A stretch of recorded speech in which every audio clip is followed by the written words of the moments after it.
अथ अष्टमोऽध्यायः। ब्रह्मा और विष्णु को भगवान शिव के शब्द में शरीर का दर्शन। ब्रह्मा जी बोले, मुनि श्रेष्ठ नारद, इस प्रकार हम दोनों देवता गर्व रहित हो निरंतर प्रणाम करते रहे। हम दोनों के मन में एक ही अभिलाषा थी कि इस ज्योतिर्लिंग के रूप में प्रकट हुए परमेश्वर प्रत्यक्ष दर्शन दें। दीनों के प्रतिपालक, अहंकारियों का गर्व चूर्ण करने वाले तथा सबके प्रभु अविनाशी शंकर हम दोनों पर दयालु हो गए। उस समय वहाँ उन सुर श्रेष्ठ से ओम ओम ऐसा शब्द रूप नाद प्रकट हुआ, जो स्पष्ट रूप से प्लुत स्वर में सुनाई दे रहा था। जोर से प्रकट होने वाले उस शब्द के विषय में यह क्या है, ऐसा सोचते हुए समस्त देवताओं के आराध्य भगवान विष्णु मेरे साथ संतुष्ट चित्त से खड़े रहे। वे सर्वथा वैर भाव से रहित थे। उन्होंने लिंग के दक्षिण भाग में सनातन आदि वर्ण अकार का दर्शन किया। तदनंतर उत्तर भाग में ऊकार का, मध्य भाग में मकार का और अंत में ओम इस नाद का साक्षात दर्शन किया। हे ऋषि श्रेष्ठ, दक्षिण भाग में प्रकट हुए आदि वर्ण अकार को सूर्यमंडल के समान तेजो में देखकर उन्होंने उत्तर भाग में ऊकार वर्ण को अग्नि के समान देखा। हे मुनि श्रेष्ठ, इसी तरह उन्होंने मध्य भाग में मकार को चंद्रमंडल के समान देखा। तदनंतर उसके ऊपर शुद्ध स्फटिक मणि के समान निर्मल प्रभा से युक्त, तुरीयातीत, अमल, निष्कल, निरुपद्रव, निर्द्वंद्व, अद्वितीय, शून्यमय, बाह्य और आभ्यंतर के भेद से रहित, बाह्य अभ्यंतर भेद से युक्त, जगत के भीतर और बाहर स्वयं ही स्थित, आदि, मध्य और अंत से रहित, आनंद के आदि कारण तथा सबके परम आश्रय, सत्य, आनंद एवं अमृत स्वरूप पर ब्रह्म का साक्षात्कार किया। उस समय श्री हरि यह सोचने लगे कि यह अग्निस्तंभ यहाँ कहाँ से प्रकट हुआ है।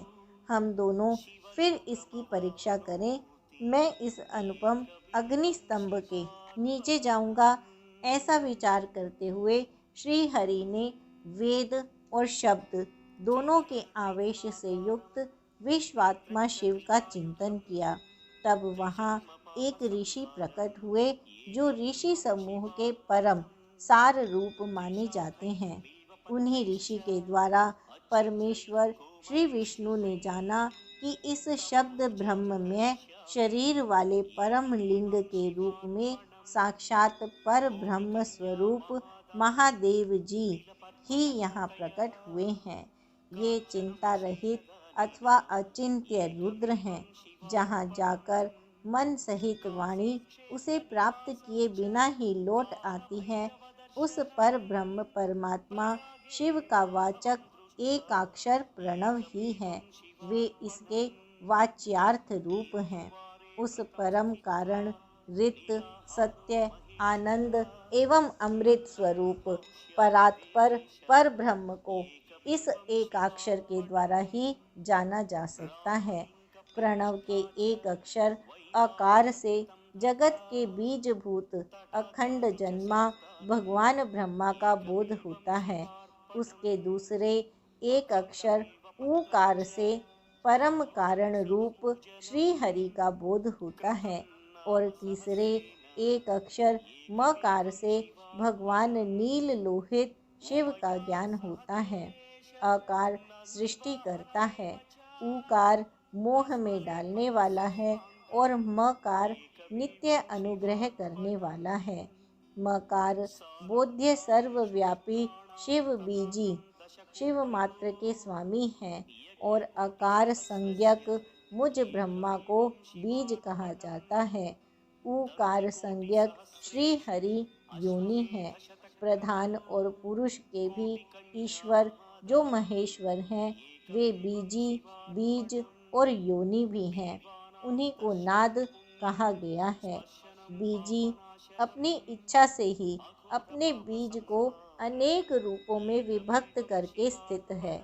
इन बीजी भगवान महेश्वर के लिंग से अकार रूप बीज प्रकट हुआ, जो ऊकार रूप योनि में स्थित होकर सब ओर बढ़ने लगा। वह सुवर्ण में अंड के रूप में ही बताने योग्य था। उसका अन्य कोई विशेष लक्षण नहीं लक्षित होता था। वह दिव्य अंड अनेक वर्षों तक जल में ही स्थित रहा। तदनंतर 1000 वर्ष के बाद उस अंड के 2 टुकड़े हो गए। जल में स्थित हुआ वह अंड अजन्मा ब्रह्मा जी की उत्पत्ति का स्थान था और साक्षात महेश्वर के आघात से ही फूटकर 2 भागों में बंट गया था। उस अवस्था में ऊपर स्थित हुआ उसका सुवर्ण में कपाल बड़ी शोभा पाने लगा। वही द्युलोक के रूप में प्रकट हुआ तथा जो उसका दूसरा नीचे वाला कपाल था, वही यह 5 लक्षणों से युक्त पृथ्वी है। उस अंड से चतुर्भुज ब्रह्मा उत्पन्न हुए, जिनकी क संज्ञा है। वे समस्त लोकों के सृष्टा हैं। इस प्रकार वे महान भगवान महेश्वर ही अ, उ और म इन त्रिविध रूपों में वर्णित हुए हैं। इसी अभिप्राय से उन ज्योतिर्लिंग स्वरूप सदाशिव ने ओम ओम ऐसा कहा। यह बात यजुर्वेद के श्रेष्ठ मंत्र कहते हैं। यजुर्वेद के श्रेष्ठ मंत्रों का यह कथन सुनकर ऋचाओं और साम मंत्रों ने भी हमसे आदरपूर्वक यह कहा, हे हरे, हे ब्रह्मन, यह बात ऐसी ही है। इस तरह देवेश्वर शिव को जानकर श्री हरि ने शक्ति संभूत मंत्रों द्वारा उत्तम एवं महान अभ्युदय से शोभित होने वाले उन महेश्वर देव का स्तवन किया। इसी बीच में विश्वपालक भगवान विष्णु ने मेरे साथ एक और भी अद्भुत एवं सुंदर रूप को देखा। हे मुने, वह रूप 5 मुखों और 10 भुजाओं से अलंकृत था। उसकी कांति कर्पूर के समान गोर थी। वह नाना प्रकार की छटाओं से और भांति भांति के आभूषणों से विभूषित था। उस परम उदार, महापराक्रमी और महापुरुष के लक्षणों से संपन्न अत्यंत उत्कृष्ट रूप का दर्शन करके मेरे साथ श्री हरि कृतार्थ हो गए। तत्पश्चात परमेश्वर भगवान महेश प्रसन्न होकर अपने दिव्य शब्दमय रूप को प्रकट करके हंसते हुए खड़े हो गए। ह्रस्व आकार उनका मस्तक और दीर्घ आकार ललाट है। ईकार दाहिना नेत्र और ईकार बायां नेत्र है। ऊकार को उनका दाहिना और ऊकार को बायां कान बताया गया है। रीकार उन परमेश्वर का दायां कपोल है और रीकार उनका बायां कपोल है। ली और ली ये इनकी नासिका के दोनों छिद्र हैं। एकार उन सर्वव्यापी प्रभु का ऊपरी ओष्ठ है और ऐकार अधर है।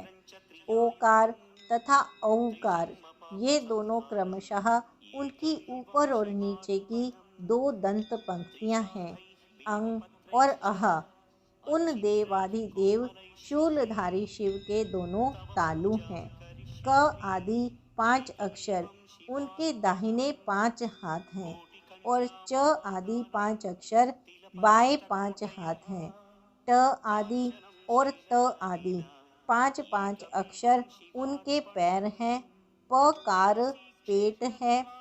फकार को दाहिना पार्श्व बताया जाता है और बकार को बायां पार्श्व। भकार को कंधा कहा जाता है। मकार उन योगी महादेव शंभु का हृदय है। य से लेकर स तक य, र, ल, व, श, श तथा स, ये 7 अक्षर सर्वव्यापी शिव की 7 धातुएं हैं। हकार को उनकी नाभि और क्षकार को नासिका कहा जाता है।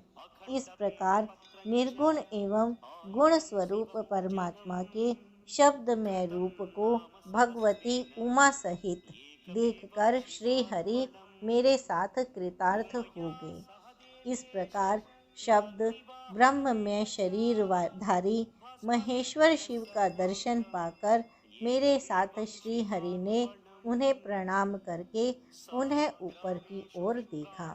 उस समय उन्हें 5 कलाओं से युक्त ओंकार जनित शुद्ध स्फटिक मणि के समान सुंदर 38 अक्षरों वाले मंत्र का साक्षात्कार हुआ।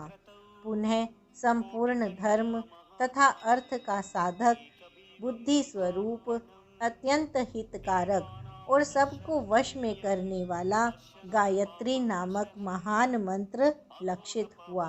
वह 24 अक्षरों तथा 4 कलाओं से युक्त श्रेष्ठ मंत्र है।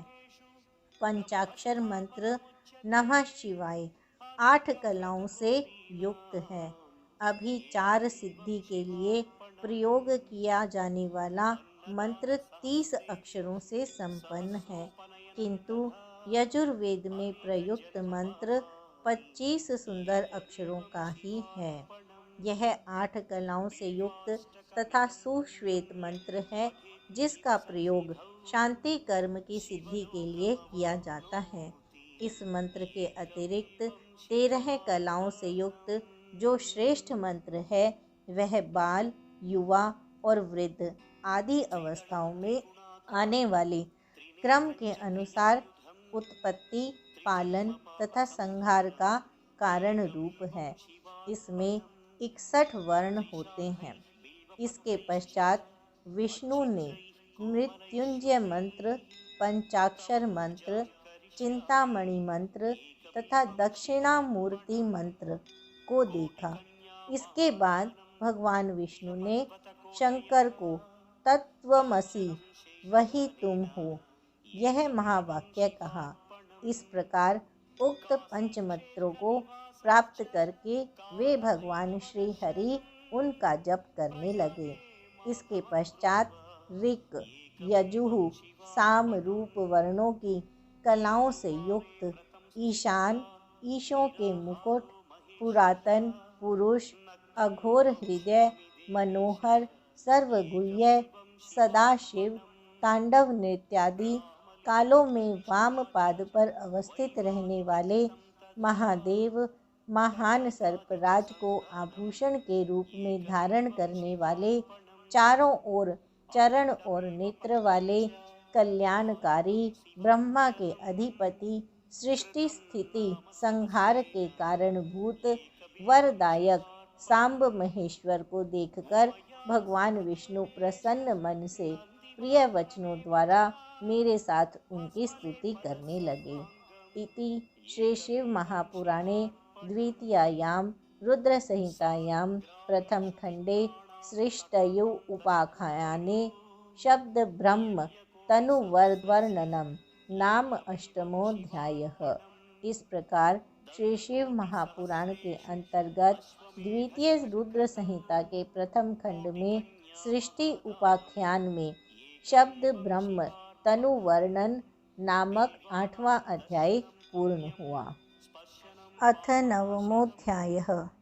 उमा सहित भगवान शिव का प्राकट्य, उनके द्वारा अपने स्वरूप का विवेचन तथा ब्रह्मा आदि तीनों देवताओं की एकता का प्रतिपादन। ब्रह्मा जी बोले, हे नारद, भगवान विष्णु के द्वारा की हुई अपनी स्तुति सुनकर करुणानिधि महेश्वर प्रसन्न हुए और उमा देवी के साथ सहसा वहाँ प्रकट हो गए। उस समय उनके 5 मुख और प्रत्येक मुख में 3-3 नेत्र शोभा पाते थे। भाल देश में चंद्रमा का मुकुट सुशोभित था।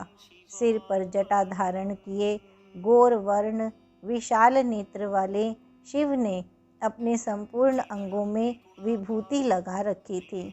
उनकी 10 भुजाएं थीं। उनके कंठ में नीला चिन्ह था। वे समस्त आभूषणों से विभूषित थे। उन सर्वांग सुंदर शिव के मस्तक भस्म में त्रिपुंड्र से अंकित थे।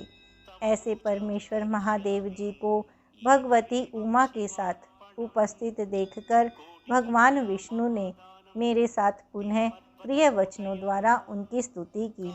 तब करुणा कर भगवान महेश्वर शिव ने प्रसन्न चित्त होकर उन श्री विष्णुदेव को श्वास रूप से वेद का उपदेश दिया। हे मुने, उसके बाद शिव ने परमात्मा श्री हरि को गुह्य ज्ञान प्रदान किया। फिर उन परमात्मा ने कृपा करके मुझे भी वह ज्ञान दिया। वेद का ज्ञान प्राप्त कर कृतार्थ हुए भगवान विष्णु ने मेरे साथ हाथ जोड़कर महेश्वर को नमस्कार करके पुनः उनसे पूछा। विष्णु जी बोले, हे देव, आप कैसे प्रसन्न होते हैं? हे प्रभु, मैं आपकी पूजा किस प्रकार करूं?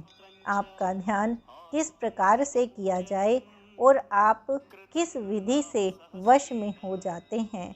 हे महादेव, आपकी आज्ञा से हम लोगों को क्या करना चाहिए? हे शंकर, कौन कार्य अच्छा है और कौन बुरा है?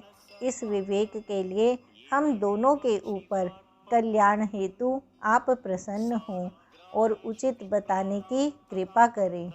हे महाराज, हे प्रभु, हे शिव, हम दोनों पर कृपा करके यह सब एवं अन्य जो कहने योग्य है वह सब हम दोनों को अपना अनुचर समझकर बताइए। ब्रह्मा जी बोले, हे मुने, श्री हरि की यह बात सुनकर प्रसन्न हुए कृपा निधान भगवान शिव प्रीतिपूर्वक यह बात कहने लगे। श्री शिव जी बोले, हे सुरश्रेष्ठ गण, मैं आप दोनों की भक्ति से निश्चय ही बहुत प्रसन्न हूँ। आप लोग मुझ महादेव की ओर देखते हुए सभी भयों को छोड़ दीजिए। मेरा यह लिंग सदा पूज्य है, सदा ही ध्येय है। इस समय आप लोगों को मेरा स्वरूप जैसा दिखाई देता है वैसे ही लिंग रूप का प्रयत्न पूर्वक पूजन चिंतन करना चाहिए। लिंग रूप से पूजा गया मैं प्रसन्न होकर सभी लोगों को अनेक प्रकार के फल तो दूंगा ही, साथ ही मन की अन्य अनेक अभिलाषाएं भी पूरी करूंगा। हे देव श्रेष्ठ, जब भी आप लोगों को कष्ट हो तब मेरे लिंग की पूजा करें, जिससे आप लोगों के कष्ट का नाश हो जाएगा। आप दोनों महाबली देवता मेरी स्वरूप भूत प्रकृति से और मुझ सर्वेश्वर के दाएं और बाएं अंगों से प्रकट हुए हैं। ये लोक पितामह ब्रह्मा मुझ परमात्मा के दाहिने पार्श्व से उत्पन्न हुए हैं और आप विष्णु वाम पार्श्व से प्रकट हुए हैं। मैं आप दोनों पर भली भांति प्रसन्न हूँ और मनोवांछित वर दे रहा हूँ। मेरी आज्ञा से आप दोनों की मुझ में सुदृढ़ भक्ति हो। हे विद्वानों, मेरी पार्थिव मूर्ति बनाकर आप दोनों उसकी अनेक प्रकार से पूजा करें। ऐसा करने पर आप लोगों को सुख प्राप्त होगा। हे ब्राह्मण, आप मेरी आज्ञा का पालन करते हुए जगत की सृष्टि कीजिए और हे विष्णु, आप उस चराचर जगत का पालन कीजिए। ब्रह्मा जी बोले, हम दोनों से ऐसा कहकर भगवान शंकर ने हमें पूजा की उत्तम विधि प्रदान की, जिसके अनुसार पूजित होने पर शिव अनेक प्रकार के फल देते हैं। शंभु की यह बात सुनकर श्री हरि मेरे साथ महेश्वर को हाथ जोड़कर प्रणाम करके कहने लगे। विष्णु बोले, हे प्रभु, यदि हमारे प्रति आप में प्रीति उत्पन्न हुई है और यदि आप हमें वर देना चाहते हैं तो हम यही वर मांगते हैं कि आप में हम दोनों की सदा अविचल भक्ति बनी रहे।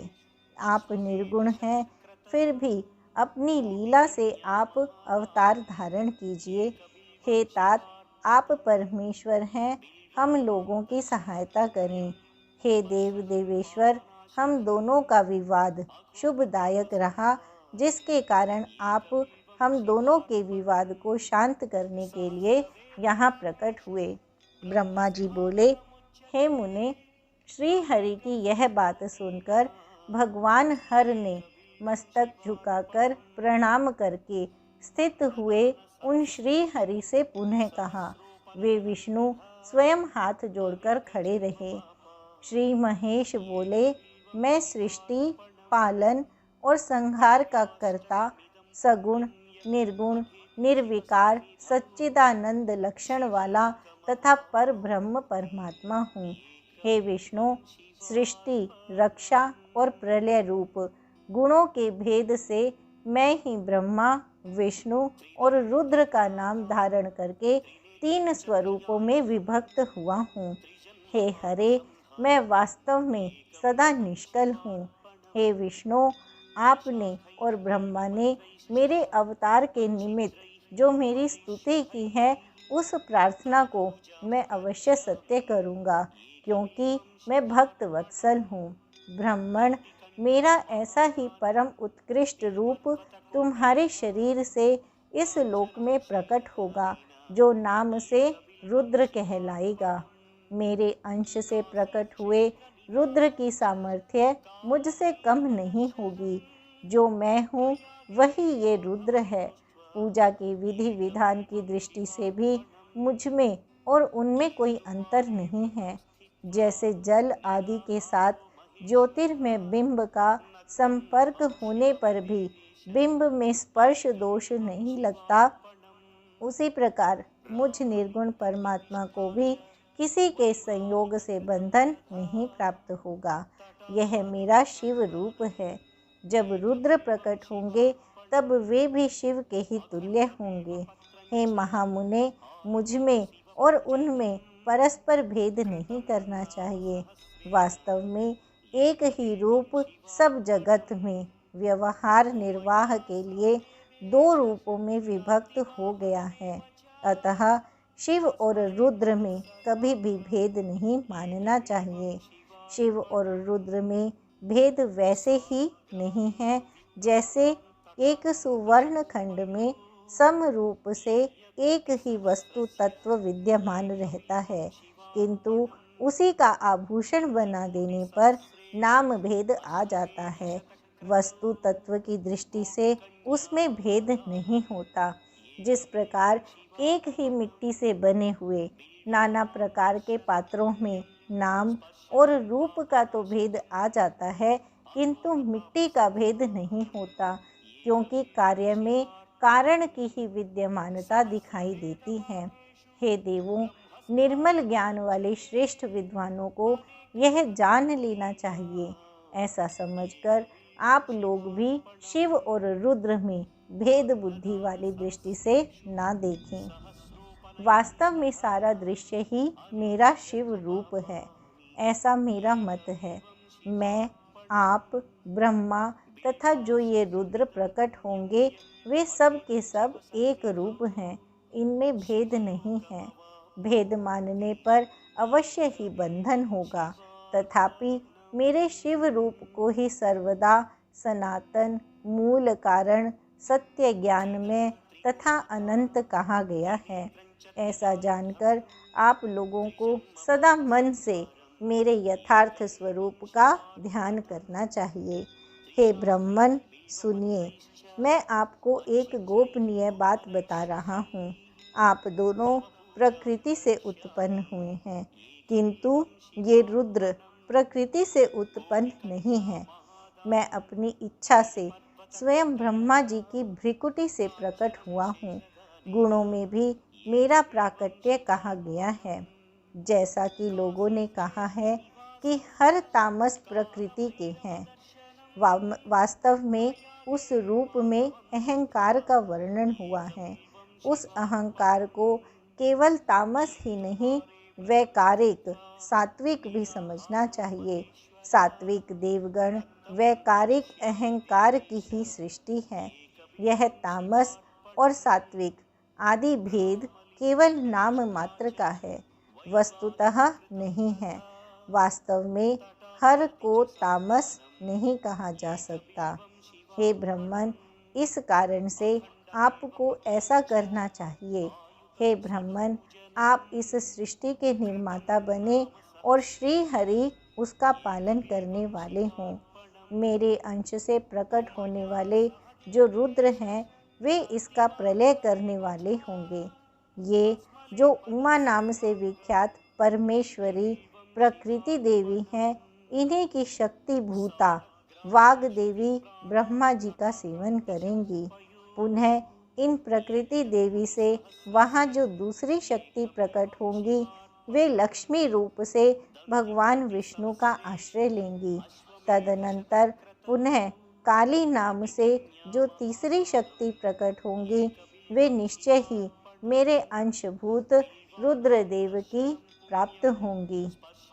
वे कार्य की सिद्धि के लिए वहाँ ज्योति रूप से प्रकट होंगी। इस प्रकार मैंने देवी की शुभ स्वरूपा पराशक्तियों को बता दिया। उनका कार्य क्रमशः सृष्टि, पालन और संहार का संपादन ही है। हे सुरश्रेष्ठ, ये सब की सब मेरी प्रिया प्रकृति देवी की अंशभूता हैं। हे हरे, आप लक्ष्मी का सहारा लेकर कार्य कीजिए। हे ब्राह्मण, आप प्रकृति की अंशभूता वाग देवी को प्राप्त करके मेरी आज्ञा के अनुसार मन से सृष्टि कार्य का संचालन करें और मैं अपनी प्रिया की अंशभूता परात्पर काली का आश्रय लेकर रुद्र रूप से प्रलय संबंधी उत्तम कार्य करूँगा। आप सब लोग अवश्य ही संपूर्ण आश्रमों तथा उनसे भिन्न अन्य विविध कार्यों द्वारा 4 वर्णों से भरे हुए लोक की सृष्टि एवं रक्षा आदि करके सुख पाएंगे। हे हरे, आप ज्ञान विज्ञान से संपन्न तथा संपूर्ण लोकों के हितैषी हैं। अतः अब आप मेरी आज्ञा से जगत में सब लोगों के लिए मुक्तिदाता बने। मेरा दर्शन होने पर जो फल प्राप्त होता है, वही फल आपका दर्शन होने पर भी प्राप्त होगा। मैंने आज आपको यह वर दे दिया, यह सत्य है, सत्य है, इसमें संशय नहीं है। मेरे हृदय में विष्णु है और विष्णु के हृदय में मैं हूँ। जो इन दोनों में अंतर नहीं समझता, वही मेरा मन है, अर्थात वही मुझे प्रिय है। श्री हरि मेरे बाएं अंग से प्रकट हुए हैं, ब्रह्मा दाहिने अंग से प्रकट हुए हैं और महाप्रलयकारी विश्वात्मा रुद्र मेरे हृदय से प्रादुर्भूत हुए हैं। हे विष्णु, मैं ही ब्रह्मा, विष्णु और भव नाम से 3 रूपों में विभक्त हो गया हूँ। मैं रज आदि तीनों गुणों के द्वारा सृष्टि, पालन तथा संहार करता हूँ। शिव गुणों से भिन्न हैं और वे साक्षात प्रकृति और पुरुष से भी परे हैं। वे अद्वितीय, नित्य, अनंत, पूर्ण एवं निरंजन पर ब्रह्म हैं। तीनों लोकों का पालन करने वाले श्री हरि भीतर तमोगुण और बाहर सत्व गुण धारण करते हैं। त्रिलोकी का संहार करने वाले रुद्रदेव भीतर सत्व गुण और बाहर तमोगुण धारण करते हैं तथा त्रिभुवन की सृष्टि करने वाले ब्रह्मा जी बाहर और भीतर से भी रजोगुणी ही हैं। इस प्रकार ब्रह्मा, विष्णु तथा रुद्र इन तीनों देवताओं में गुण हैं, परंतु शिव गुणातीत माने गए हैं। हे विष्णु, आप मेरी आज्ञा से इन सृष्टिकर्ता पितामह का प्रसन्नतापूर्वक पालन कीजिए। ऐसा करने से आप तीनों लोकों में पूजनीय होंगे। ये रुद्र आपके और ब्रह्मा के सेव्य होंगे, क्योंकि त्रैलोक्य के लयकर्ता ये रुद्र शिव के पूर्णावतार हैं। पाद्य कल्प में पितामह आपके पुत्र होंगे। उस समय आप मुझे देखेंगे और वे ब्रह्मा भी मुझे देखेंगे।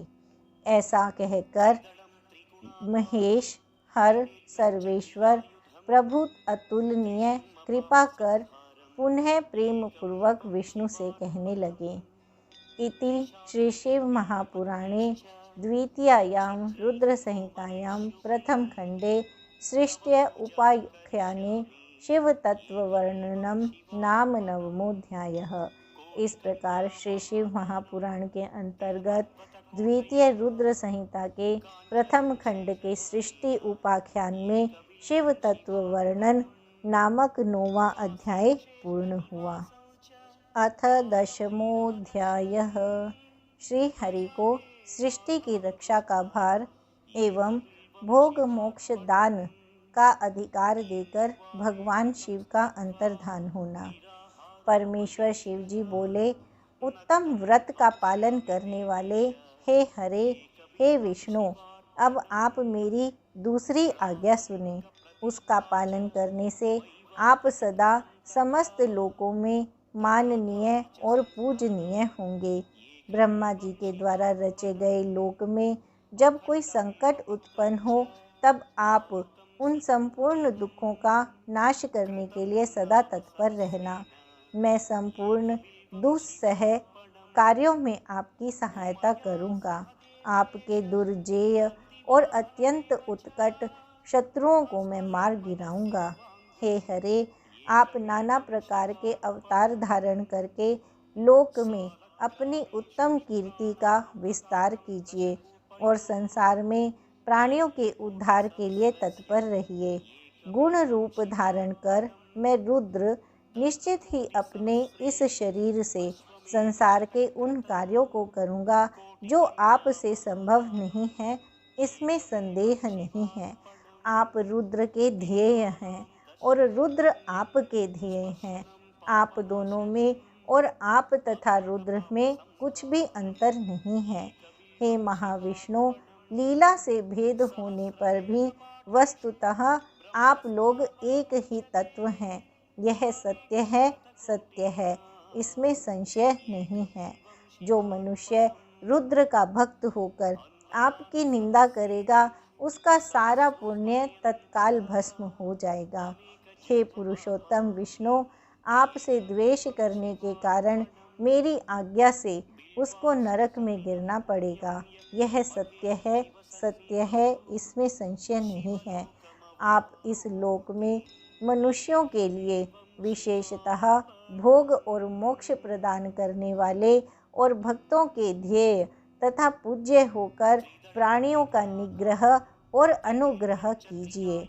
ऐसा कहकर भगवान शिव ने मेरा हाथ पकड़ लिया और श्री विष्णु को सौंपकर उनसे कहा, आप संकट के समय सदा इनकी सहायता करते रहें। सबके अध्यक्ष होकर आप सभी को भक्ति और मुक्ति प्रदान करें तथा सर्वदा समस्त कामनाओं के साधक एवं सर्वश्रेष्ठ बने रहें। हे हरे, यह मेरी आज्ञा है कि आप सबके प्राण स्वरूप होइए और संकट काल आने पर निश्चय ही मेरे शरीर रूप उस रुद्र का भजन कीजिए।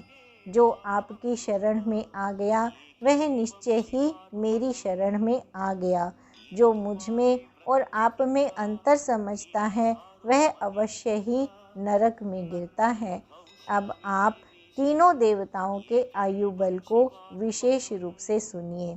ब्रह्मा, विष्णु और शिव की एकता में संदेह नहीं करना चाहिए। 1000 चतुर्युग को ब्रह्मा का एक दिन कहा जाता है और उतनी ही उनकी रात्रि होती है।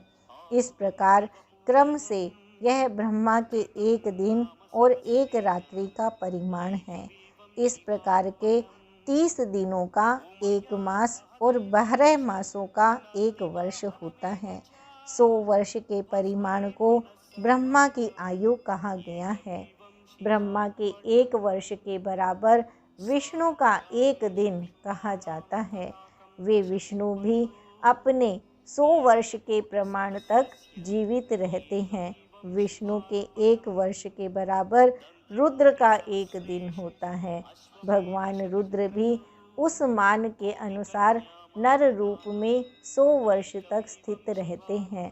तदनंतर शिव के मुख से एक श्वास निकलता है और जब तक वह निकलता रहता है तब तक वह शक्ति को प्राप्त कर पुनः जब निश्वास लेते हैं तब तक ब्रह्मा, विष्णु, शिव, गंधर्व, नाग और राक्षस आदि सभी देहधारियों के निश्वास और उच्छ्वास को बाहर और भीतर ले जाने की क्रम की संख्या हे सुरसत्तम दिन रात में मिलाकर 21,000 का 100 गुना एवं 600 अर्थात 21,06,000 कही गई है।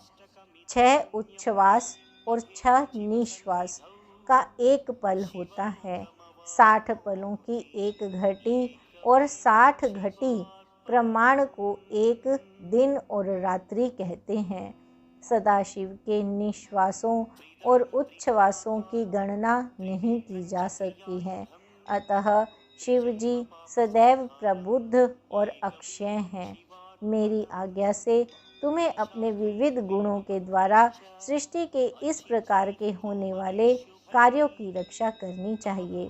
ब्रह्मा जी बोले, हे देवर्षे, भगवान शिव का यह वचन सुनकर सबको वश में करने वाले भगवान विष्णु मेरे साथ विश्वनाथ को प्रणाम करके मंद स्वर में उनसे कहने लगे। विष्णु जी बोले, हे शंकर, हे करुणा सिंधो, हे मत जगतपते, मेरी यह बात सुनिए। मैं आपकी आज्ञा के अधीन रहकर यह सब कुछ करूँगा। आप ही मेरे सदा ध्येय होंगे, इसमें अन्यथा नहीं है। मैंने पूर्व काल में भी आपसे समस्त सामर्थ्य प्राप्त किया था। हे स्वामिन, क्षण मात्र भी आपका श्रेष्ठ ध्यान मेरे चित्त से कभी दूर ना हो। हे स्वामिन, मेरा जो भक्त आपकी निंदा करे उसे आप निश्चय ही नरकवास प्रदान करें। हे नाथ, जो आपका भक्त है वह मुझे अत्यंत प्रिय है। जो ऐसा जानता है उसके लिए मोक्ष दुर्लभ नहीं है। आज आपने निश्चय ही मेरी महिमा बढ़ा दी है। यदि कोई कभी अवगुण आ जाए तो उसे क्षमा करें। ब्रह्मा जी बोले, तदनंतर विष्णु के द्वारा कहे गए श्रेष्ठ वचन को सुनकर शिवजी ने अत्यंत प्रीतिपूर्वक विष्णु से कहा कि मैंने आपको अवगुणों को क्षमा कर दिया है। विष्णु से ऐसा कहकर उन कृपानिधि परमेश्वर ने कृपापूर्वक अपने हाथों से हम दोनों के संपूर्ण अंगों का स्पर्श किया। सर्व दुखहारी सदाशिव ने नाना प्रकार के धर्मों का उपदेश कर हम दोनों के हित की इच्छा से अनेक प्रकार के वर दिए। इसके बाद भक्तवत्सल भगवान शंभु कृपापूर्वक हमारी ओर देखकर हम दोनों के देखते देखते शीघ्र वहीं अंतर्धान हो गए। तभी से इस लोक में लिंग पूजा का विधान प्रचलित है। लिंग में प्रतिष्ठित भगवान शिव भोग और मोक्ष देने वाले हैं। शिवलिंग की वेदी महादेवी का स्वरूप है और लिंग साक्षात महेश्वर है। लय कारक होने के कारण ही इसे लिंग कहा गया है। इसी में संपूर्ण जगत स्थित रहता है। जो शिवलिंग के समीप स्थिर होकर नित्य इस लिंग के आख्यान को पढ़ता है वह 6 मास में ही शिव रूप हो जाता है। इसमें संदेह नहीं करना चाहिए। हे महामुने, जो शिवलिंग के समीप कोई भी कार्य करता है उसके पुण्य फल का वर्णन करने में मैं समर्थ नहीं हूँ। इति श्री शिव महापुराणे द्वितीयायां रुद्र संहितायां प्रथम खंडे सृष्ट्य उपाख्याने परम शिव तत्व वर्णनम नाम 10वां। इस प्रकार श्री शिव महापुराण के अंतर्गत द्वितीय रुद्र संहिता के प्रथम खंड में सृष्टि उपाख्यान में परम शिव तत्व वर्णन नामक 10वां अध्याय पूर्ण हुआ।